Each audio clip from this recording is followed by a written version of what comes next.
La rassegna stampa. In studio Alberto Gottardo. E buongiorno, buon martedì 11 gennaio, mamma mia che martedì e mamma mia che 11 gennaio, e soprattutto guarda che ospite che ho anche qui in radio stamattina, perché non posso più dire di averlo solo in radio, perché da questa mattina siamo anche in televisione, io per questo battesimo del canale 609 del digitale terrestre che vede appunto ospitare Radio Genius la mattina, ho chiamato quello che insomma è anche un mio amico, oltre che una persona che frequento per lavoro, ovvero Ivo Rossi, che è il vice sindaco di Padova. Ciao Ivo.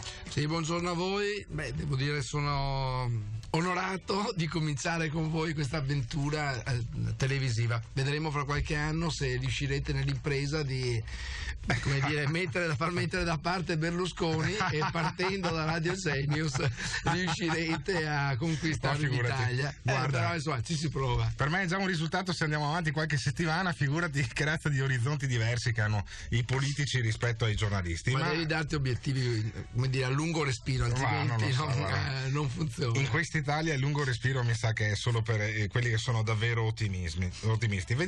Iniziamo subito con il Corriere della Sera. Finalmente posso dire vediamo senza poi che sia solo una iperbole. Allora il Corriere della Sera apre con Mirafiori pronti ad andarsene, Marchionne via se vince il no, e il PD alla FIOM dice rispetti il voto. E allora si sta parlando del referendum, che per la Marcegaglia non è scontato che resti in Italia appunto la Fiat, Lingotto sale in Chrysler.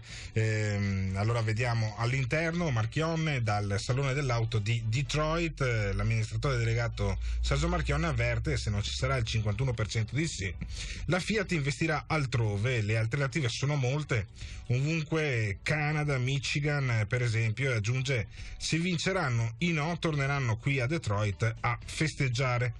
La presidente di Confindustria Marcegaglia dice: non è scontato che Fiat resti in Italia. Bisogna veramente dire che è cambiato il mondo in bene, nel senso che Fiat ha il 25% di Chrysler, se me lo dicevano anche solo qualche mese fa, gli ridevo in faccia tutti quanti. Però il rovescio della medaglia è che se l'Italia non ritorna ad essere un paese competitivo, appunto Fiat se ne va.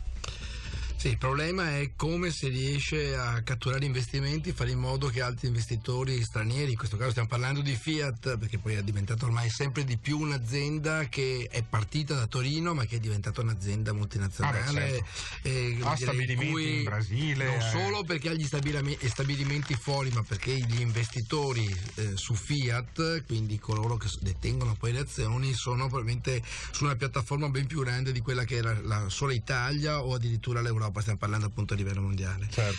Non c'è ombra di dubbio che gli effetti della globalizzazione siano sconvolgenti per certi aspetti, nel senso che vanno a modificare vecchi orizzonti conquistati nel corso di tante lotte e di tanti anni. Però la condizione rischia di essere quella: o si fa gli investimenti e quindi c'è il lavoro, altrimenti l'alternativa rischia di essere di perdere completamente il lavoro.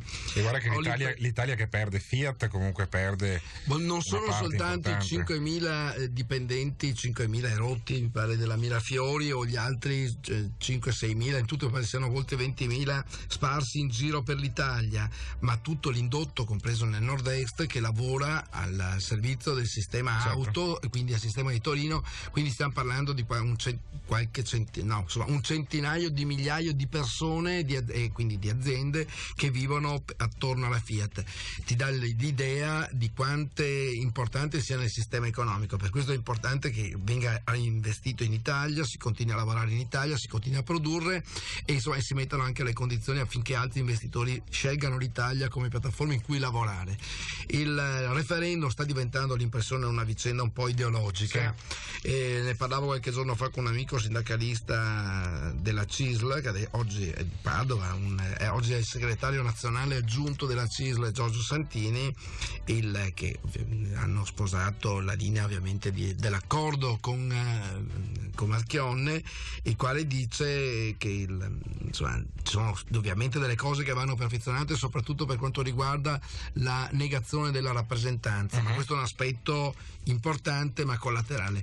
Ma dice, sono alcuni degli elementi su cui oggi c'è la contestazione piuttosto forte da parte della FIOM, sono cose che già avvengono negli stabilimenti chimici, cioè la continuità dei turni, perché devono lavorare a ciclo continuo questi impianti per avere un alto rendimento e quindi restituire in termini di redditività agli investitori, e dall'altra parte anche negli stessi stabilimenti siderurgici avviene la stessa cosa e non è stata considerata una negazione dei diritti. Allora è una materia ovviamente molto molto delicata, che si gioca una partita importante, ma io credo che noi dobbiamo avere il coraggio di guardare il futuro, di guardare le condizioni mutate, conquistando spazi di democrazia, di libertà, di dignità del lavoro. Però ho trovato francamente del tutto fuori luogo l'espressione come dire, che produce una moderna schiavitù. Questa è la schiavitù peggiore che potrebbe colpire e sta colpendo i giovani in Italia,